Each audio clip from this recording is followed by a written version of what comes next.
আপনাদের টাকা নিয়ে পালিয়ে যাচ্ছে। অথচ ডাকাতদের খেদাতে হবে। আর এই সাম্প্রদায়িক শক্তি এই হলদিয়ার বুকে বিভিন্ন জায়গায় তারা সাম্প্রদায়িক শক্তি দাঙ্গা হাঙ্গামা লাগাবার চেষ্টা করবে। আমাদেরকে পাহারা দিতে হবে, আমাদেরকে সচেতন থাকতে হবে।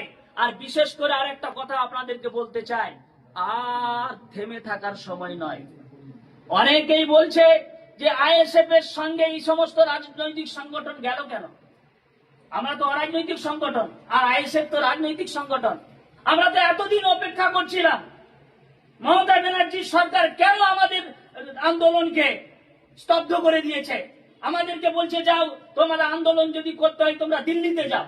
কেন আমাদেরকে বলবে দিল্লিতে যেতে? আমাদের মসজিদ আমরা দিল্লিতে যে বাঁচাবো? আমাদের মাদ্রাসা আমরা বাঁচাতে পারবো না? আমাদের কথা আমরা রাখতে পারবো না? মমতা ব্যানার্জি এই পশ্চিম বাংলায় তিনি